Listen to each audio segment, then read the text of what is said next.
Compound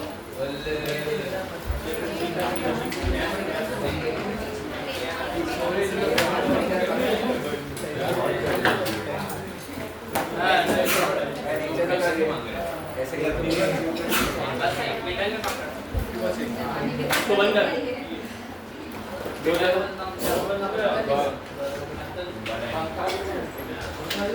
सच्ची ये पंखा कैसे बन गया? आवाज नहीं जाएगा तो पंखे का आवाज।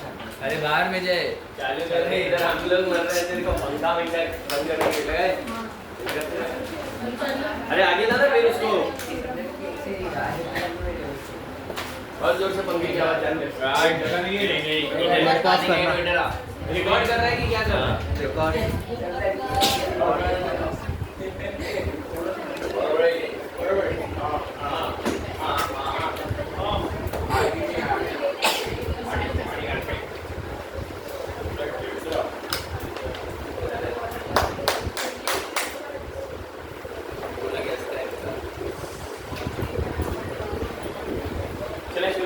देखो कोऑर्डिनेशन कंपाउंड का मतलब क्या है? आंसर है D compound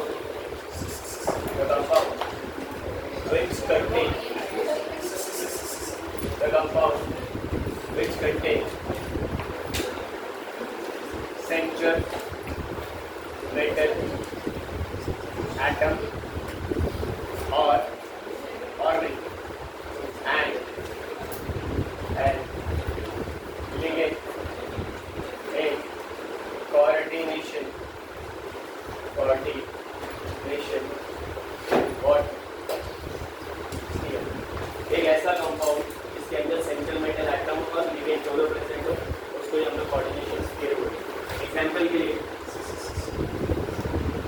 Pt NH3 twice Cl twice ध्यान दे रहे ये कंपाउंड को तो ध्यान से देखिए तो इसके अंदर कुछ चीजें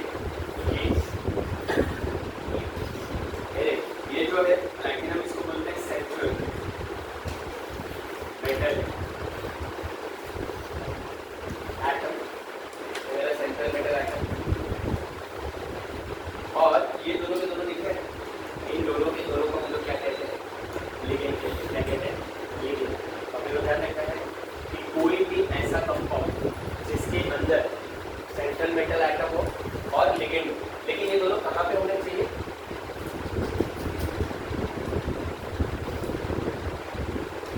दोनों के दोनों कहाँ पे होने चाहिए? इस ब्रैकेट के अंदर जिसको मैथ्स में स्क्वायर ब्रैकेट बोलते हैं लेकिन एक्चुअल में इसको कोऑर्डिनेशन क्या स्फीयर बोलते हैं। क्या बोलते हैं? कोऑर्डिनेशन।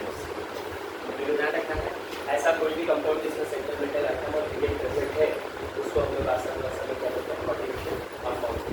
दूसरा सबसे इम्पोर्टेंट वर्ड ये वर्ल्ड का सबसे पहला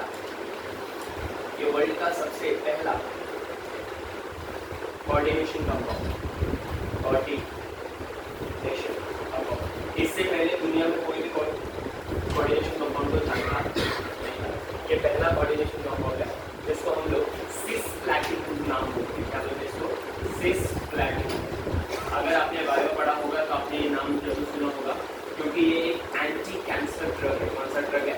एंटी कैंसर ड्रग। उनको पता है कैंसर का इलाज दो तरीके से करते हैं, एक कीमो होता है दूसरा रेडिएशन। तो कीमोथेरेपी में आज से 10-12 साल पहले सिस्प्लैटिन का इस्तेमाल करते थे।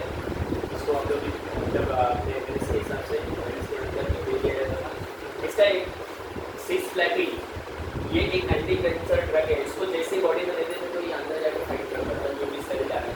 लेकिन इसके लिए डिसएडवांटेज जब इसको तो किसी मेडिसिन के साथ अंदर भेजेगी तो इसको पता नहीं होता कि किस सेल को क्योर करना है और किसको, तो वो किसी के साथ भी जो उसके रास्ते में आता है उन सबका ये बना दे। तो इससे होता क्या है जो समझो खराब है वो तो ठीक होंगे लेकिन जो ठीक है उनका मामला खराब हो जाए। यही रीजन है कि कीमो लेने के बाद लोगों के बाल जाने लगते हैं, शरीर वीक होने लगता है क्योंकि अंदर जाने के बाद सारी चीज़ें काम करती हैं। इसीलिए नाउअडेज लोग कीमो से ज़्यादा व्यवस्था रेडियो पे करते हैं। लेकिन मेरे को लगता है कैंसर को क्योर करने का सबसे अच्छा तरीका है टाइम। कुछ फायदा नहीं है ये सब चीज़ें करिए क्योंकि एक बार अगर बॉडी में कीमो का इस्तेमाल हुआ तो 101% वो सिर्फ और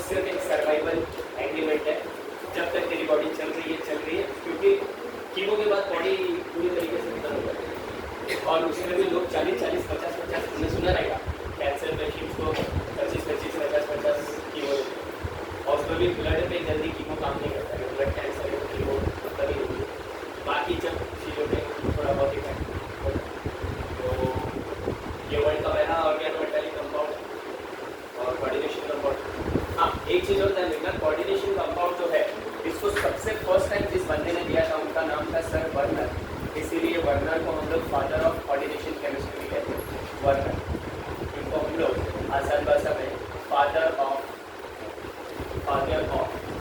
कोऑर्डिनेशन कंपाउंड भी कहते हैं, फादर ऑफ कोऑर्डिनेशन। अच्छा, बात को करा रहा हूँ। अब जरा ध्यान से देखो, यहाँ पे जब हम लोग इसको पढ़ते हैं ना तो यहाँ पे कुछ चीज़ें आती हैं, जैसे सेंट्रल मेटल आइटम लिए, तो हमें जरा इसको ध्यान से देखेंगे कि ये सब चीज़ें क्या होती हैं। जैसे मान ले मैंने तेरे सामने एक एग्जाम्पल दिया है और वो एग्जाम्पल कुछ इस तरीके का है कि मैंने आपके साथ, अच्छा ये भी आता रहेगा, स्क्वायर ब्रैकेट आता है कि नहीं?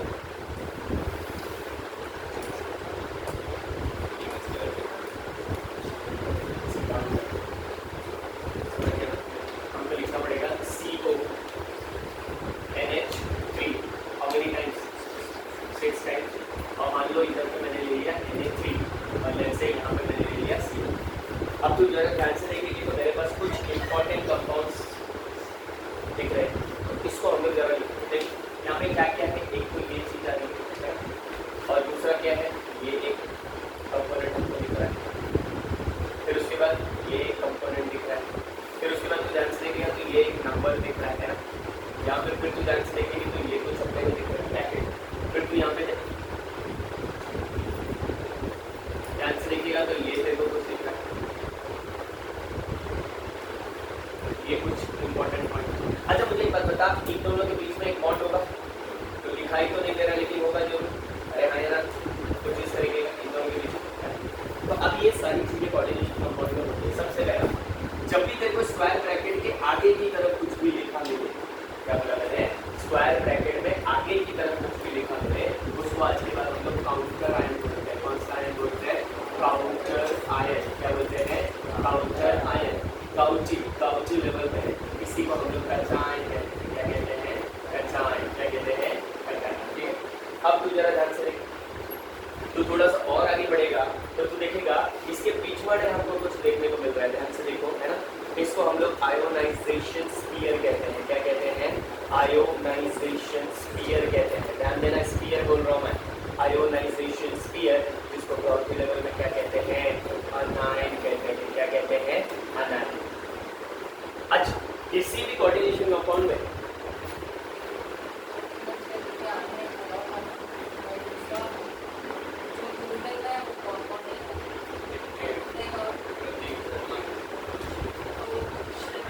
तो बहुत पानी भरा है, हम लोगों ने देखा है, इतना भरा है कि वो डूब जाएगा बेचारा। अरे इतना सा पानी भरा है लेकिन बोलता है बहुत भरा है। ये तो चालू है ना रिकॉर्डिंग में, और नेट का और ये बाईपास हो जाएगा। एक सबसे बेस्ट है ना रिकॉर्डिंग। अच्छा, किसी भी कोऑर्डिनेशन कंपाउंड में ध्यान से सुन, काउंटर आयन और आयोनाइजेशन स्फीयर होगा भी और नहीं भी होगा, इसमें कोई कंपल्सन नहीं। लेकिन क्या सेंट्रल मेटल आइटम होगा? 101% होगा ही होगा। अगर नहीं है तो वो कंपाउंड नहीं हो सकता है सेंट्रल मेटल आइटम। क्या है? Central metal atom. उसके बाद कभी भी मेरी बात को ध्यान से फोकस करें, मेटल से जो भी चिपका होता है उसी को केमिस्ट्री में हम लोग क्या कहते हैं? क्या कहते हैं? लिगेंड कहते हैं। क्या कहते हैं? लिगेंड। हम सब पढ़ेंगे डिटेल में डेफिनेशन वगैरह सबके। उसके बाद आता है क्या बच्चा, सबको ले लिया ना, ये बच्चा। लिगेंड के नंबर को हम लोग केमिस्ट्री में कोऑर्डिनेशन नंबर बोलते हैं। क्या बोलते हैं? Coordination number. क्या बोलते हैं? Coordination number. क्या बोलते हैं? Coordination number. अच्छा, कुछ और डिफरेंट देखो दिख रहा है क्या? कुछ और डिफरेंट दिख रहा है? देखो एक ब्रैकेट, इस ब्रैकेट को तो तुमको पता है क्या कहते हैं, बोलो? कोऑर्डिनेशन या कोऑर्डिनेशन स्फीयर। क्या कहते हैं? Coordination sphere. कुछ और बचा है अपने पास? बचा ये इस बॉन्ड को तुम लोगों को पता है, नाम से ही पता कर रहा है क्या कौन सा बॉन्ड होगा? Coordinated bond.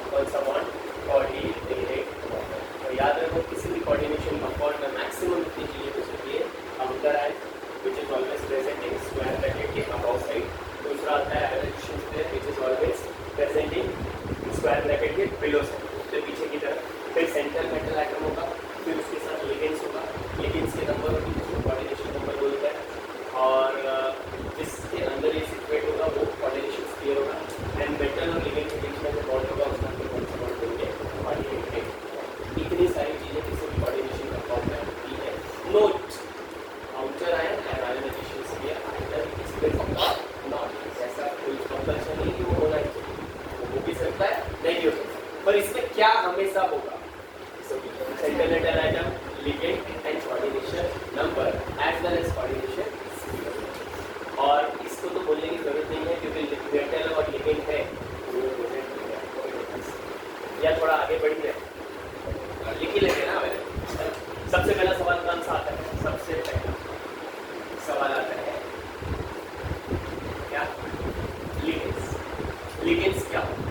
किसी बुक्स में जब मतलब अच्छी बुक्स पढ़ता है तो इसमें लिगेंड्स का मतलब डोनर एटम भी लिखा जाता है। कौन सा एटम? Donor atom. डोनर का मतलब तो तुमको समझ में आ गया, वो जो अपना कुछ देने के लिए रेडी। तो अब लिगेंड्स का मतलब क्या है? ध्यान से, the element which donate the element, या एक काम करते हैं थोड़ा सा और अच्छे से लिखते हैं, the element slash ion slash molecules which donate क्या बोलो? the share pair of electron, share pair of electron towards बोलो क्या? towards central metal atom या ऐसा कोई भी जो अपना इलेक्ट्रॉन डोनेट करे उसको, सेंट्रल मेटल एटम को, उसी को आज के बाद हम लिगेंड्स का डोनर है। कुछ एग्जांपल्स बताओ। Tell me first. H2 oxygen electron देगा, आगे बोलो। NH3 देगा, Cl डेफिनेटली देगा, Br 100% देगा, आयोडीन 1000% देगा, एक्सेट्रा। तो ये सारे के सारे देने के लिए जाने जाते हैं क्या? इलेक्ट्रॉन। तो इसीलिए ये सारे के सारे क्या है? लिगेंड्स। क्या है? सारे के सारे क्या है? लिगेंड्स। तो लिगेंड्स एक ऐसा स्पीशीज और ऐसा एलिमेंट या आयन या मॉलिक्यूल जो अपना इलेक्ट्रॉन किसी को भी आसानी से, किसी को भी मैं किसको देगा हमेशा? सेंट्रल मेटल एटम को। तो उसको हम लोग आज के बाद आसानी से क्या करेंगे? लिगेंड्स। दूसरा आता है सेंट्रल मेटल क्या एटम, क्या लिखते हैं इसको? Central metal atom. Tell me what is mean by central metal atom? आपके हिसाब से सेंट्रल मेटल एटम क्या है? द एटम और ion which have empty बोलो क्या? ऑर्बिटल, है ना? ऐसे मुझे बताओ इलेक्ट्रॉन कौन लेगा? तू तेरे घर पे ज्यादा मेहमान कब बुलाएगा? जब तेरे पास खोली खाली होगी। अगर लिमिटेड खोली है तो बुलाएंगे नहीं। अरे सिंपल सी बात है। तो द एटम और आयन के छाप empty orbital is act as a central metal, is act as a central metal atom. चलो बताओ कोई भी एग्जांपल बोलो फटाफट। तो एक कॉपी देखा था CO, PT, बोलो Ni, Fe, एक्सेट्रा। ये सारे के सारे वो मेटल हैं जिनके पास एम्प्टी ऑर्बिटल होते हैं, ये आसानी से सामने मेटल होता है। ये सबसे उसके बाद कौन सा आता है? कोऑर्डिनेशन। बोलो नंबर। कौन बताएगा कोऑर्डिनेशन नंबर मतलब क्या? सिंपल, द नंबर ऑफ बोलो ligands which are attached with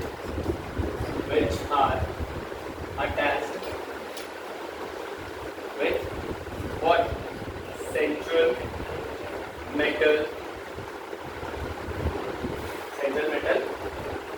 atom और एग्जाम्पल के लिए क्या बोलो थोड़ा सा? CO, NH3, तो इसका कोऑर्डिनेशन नंबर कितना होगा? 6 होगा, क्योंकि यहाँ पे 6 अमोनिया ज्वाइंट है इससे। अरे बस। इसके बाद आता है हमारे पास नंबर 4, कोऑर्डिनेटेड बॉन्ड। कौन बताएगा कोऑर्डिनेटेड बॉन्ड का मतलब? इसमें मैं कोऑर्डिनेटेड बॉन्ड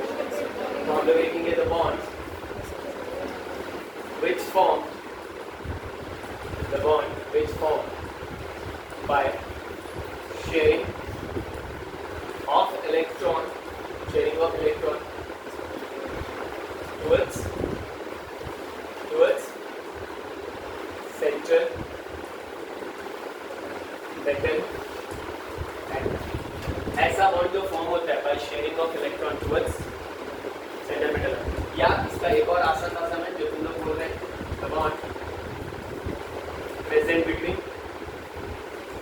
बिटवीन बोलो सेंट्रल मेटल एटम और एंड ठीक है। अब इसको बनाओ जरा, कैसे बनाएगी? CO। अच्छा मुझे बता, इतना तो हम लोगों ने केमिकल बॉन्डिंग में पढ़ा, अगर किसी का नंबर ये 6 है तो उसकी ज्योमेट्री क्या होती है? क्या है? ऐसा पढ़ा था ना हमने? तो ये पहला, दूसरा क्या है, ऊपर नीचे, फिर ये फिर ये बराबर ना, ये ऑक्टाइड इधर क्या आएगा? NH3 यहाँ पे, NH3 यहाँ पे, NH3 यहाँ पे, NH3 ये, NH3 और ये NH। अब मुझे बता, इधर इलेक्ट्रॉन होगा,